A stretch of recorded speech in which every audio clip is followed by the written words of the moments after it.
नाम ज़िया खान है और मैं Miss West Bengal fashion icon 2018 रह चुकी हूँ मिस इंडिया खादी में। उसके साथ साथ मैं एक हेल्थ एंड न्यूट्रिशन एक्सपर्ट भी हूँ। ऑल ओवर इंडिया मैं ट्रैवलिंग करती हूँ इस बेसिस पे। एज वेल मैं सोशल एक्टिविस्ट भी हूँ। मैं सबसे पहले तो अपने दिल से आप सभी को धन्यवाद कहना चाहूँगी 72 ईयर्स ऑफ रिपब्लिक डे के ऊपर में, क्योंकि आज ही का दिन था जो हम लोग कॉन्स्टिट्यूशन के लिए आगे बढ़े और हम लोगों को अपना कॉन्स्टिट्यूशन मिला है भारत को, जो आज के डेट में पूरी दुनिया में इसका वैल्यू बहुत ज़्यादा है।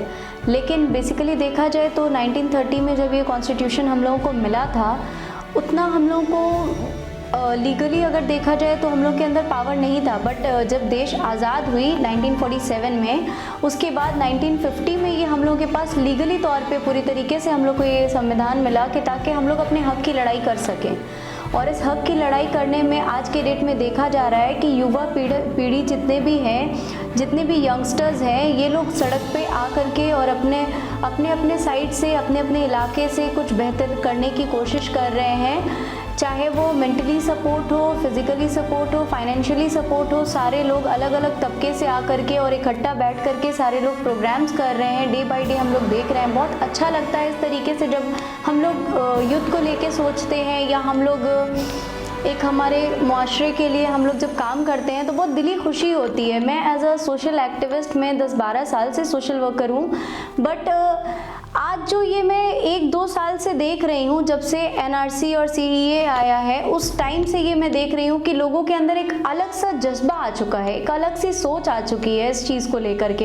एक यूनिटी हम लोगों के अंदर आ गया है जो पहले था, लेकिन बीच में कुछ ऐसे लोगों ने, देखिए अच्छे बुरे हर तरह के लोग देश में हैं, तो कुछ अच्छे लोग कुछ बुरे लोग, इस तरीके से लोग हम लोगों को मतलब मेंटली हम लोगों को डाइवर्ट करते थे कि नहीं ये सही है ये गलत है। लेकिन ये CEA आने के बाद या फिर कोई भी तरह का जो हम लोग प्रोटेस्ट को लेकर के चल रहे हैं, उस टाइम में ये फीलिंग आने लगा है, चाहे वो फार्मर बिल हो या फिर NRC का प्रोग्राम हो या कोई भी XYZ, इसमें ये देखा जा रहा है कि हिंदू, मुस्लिम, सिख, ईसाई, जो आज से हम लोग के हिंदुस्तान आज़ाद होने से पहले ये चीज़ें थी कि हिंदू, मुस्लिम, सिख, ईसाई सबका योगदान दिया हुआ है इस हिंदुस्तान को आज़ाद करने में। उसी तरीके से आज के डेट में हर एक प्रोटेस्ट में हिंदू, मुस्लिम, सिख, ईसाई सब लोग खड़े हो रहे हैं। हमारी माँ बहनें जो घर में रहती थी, आज वो लोग सड़कों पे निकल रही हैं और निकल कर के आवाज़ उठा रही हैं, जो ये बहुत प्राउड फील होता है। एज अ वुमेन,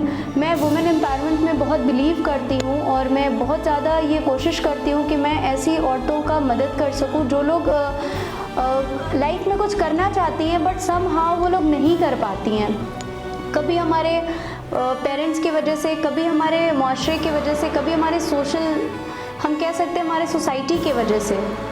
और ये हक हमें ये संविधान दिलाता है कि औरतों के जो राइट्स हैं ये हमें बहुत इन्हांस करता है।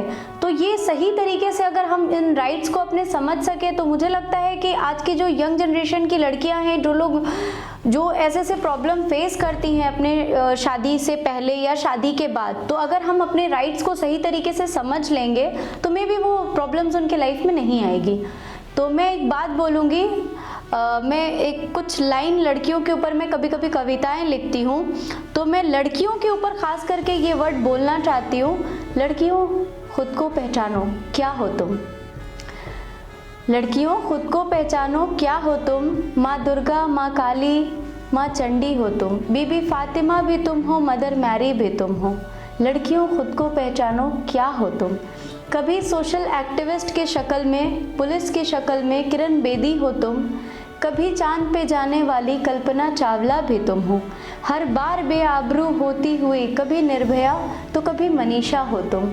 लड़कियों खुद को पहचानो, क्या हो तुम, क्या हो तुम, क्या हो तुम। Thank you so much. Thank you everyone.